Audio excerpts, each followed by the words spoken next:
So in engaging with the 2023 election, Afenifere, in conjunction with the Southern and Middle Belt Leaders Forum, met variously and came to a conclusion that for the sake of equity, good conscience, inclusiveness, true federalism, and justice, it was critical that in 2023, power comes back to the south of Nigeria.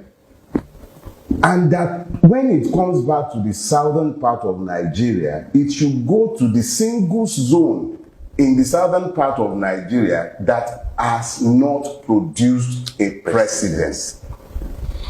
That was at the level of the Southern and Middle Belt Leaders Forum, which comprises of Afenifere, Ohanaeze Ndigbo, the Middle Belt Forum, and PANDEF. These meetings were held mostly in the home of Chief Edwin Clark in Abuja. And this was starting from 2020.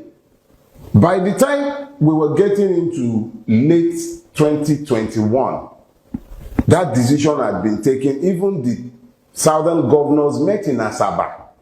It was further to the meeting that we had held at the level of the Southern and Middle Belt Leaders Forum. They met and endorsed unanimously. The southern governors said power must come back to the south.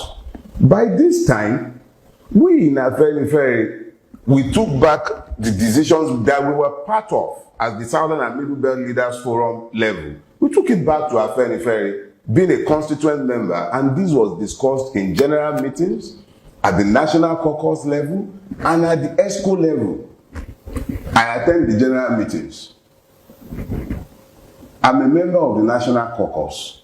I sit in the expanded National ESCO, and I was privy to these discussions. So at multiple levels, Afenifere discussed and arrived at a position based on conviction that the best thing for us as an organization, and people must be careful to understand, Afenifere has never at any point spoken for the whole of Yoruba land. There have been other voices in Yoruba land who have equally spoken. They might be classed as reactions, but they spoke. You had the Theo Benson, you had Adeniro Ogunsoya, you had a lot of eminently qualified Yoruba persons who did not belong to Afenifere. Afenifere, incidentally, is not a socio-cultural organization as those who seek to define it would prefer that it be. Afenifere is the Yoruba name for the action group.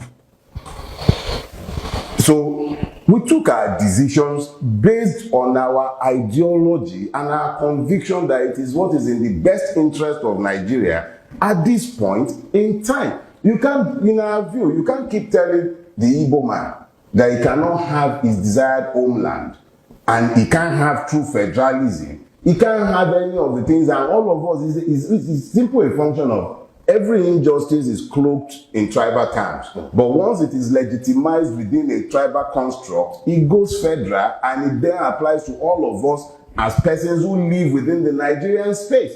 So we took our decisions on the basis of equity. Chief Adebanjo has at all points in time, when speaking to the press or to the public, spoken on behalf of Afenifere. Yes, he leads. Yes, we follow, but it does not dictate.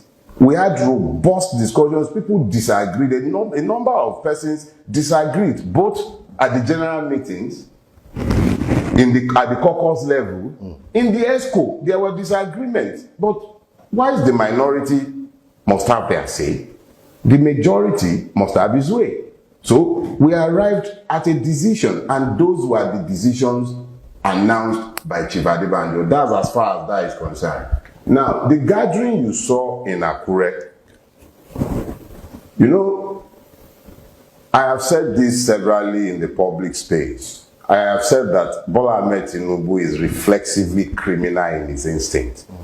That the reflexive criminality of Bola Ahmed Tinubu has meant that those around him in his space, they equally become just as immoral as he is, and they tend not to even have boundaries for decency. Let me give you the background to Akure. A certain man, Abagunkole Omololu, who is the organizing secretary of Afenifere, is also the convener of a group known as the Conscience of Yoruba Nation. He uses the group for his own purposes. That group, that Conscience of Yoruba Nation, is the one that sent out the invitation for the Akure gathering, not Afenifere. So the gathering in Akure, let's be clear, it was not called in the name of Afenifere. I'm happy to give you a copy of the letter because some of our members got that letter and they also informed us.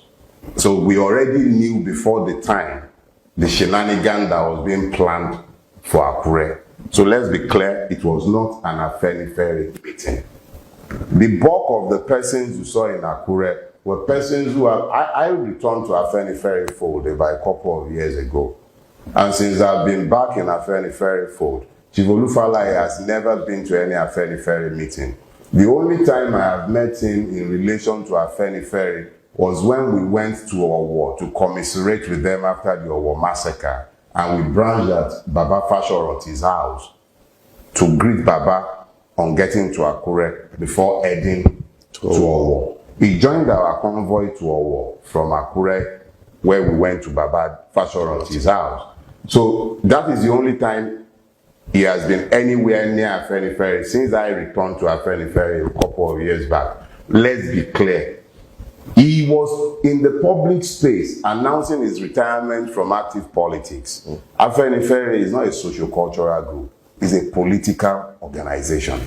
That we don't have a political party platform from where to contest electoral position is not to mean that we have suddenly transmuted into the same as every other socio-cultural group. We are not. This is the position. There have been internal arguments concerning this, especially by professional politicians who prefer that Afenifere becomes an all-comers group that is essentially speaking to the narrow parochial interest of the Yoruba nation. That is not the case.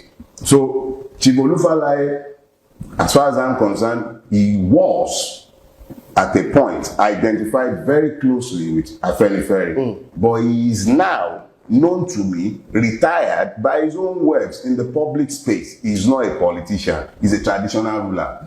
Olu of Ilu Abo, if my memory serves me right. That is on one side. And then you had people like Chief Dende Arubofa. He was our former Secretary General. I have never found him at a single meeting of Afenifere. I have not had the pleasure or perhaps displeasure of his company. I've never met him as a person. Never. Maybe when we were younger and we used to hang around Jibo, we used to hang around in Idebubo, maybe that's, you know, we couldn't talk in those days. So it's very possible, of course, he might have been around, but as far as I am concerned, he has not attended a single meeting of Afenifere in the last 2 years. So how such a man suddenly begins to speak on behalf of Afenifere, I do not know. But what I'll say to you is this. What you saw in Akure were APC members who followed their principal in a game of charade where they practically went to dance on the graves of Baba Fashoranti's daughter. Meanwhile, Baba Fashoranti is advanced in age. At 96, there is only so much you expect the person to be aware of. And Baba, even those who gathered in Akure, some of them were the ones who pressured him into resigning as leader because they were accusing him of senility.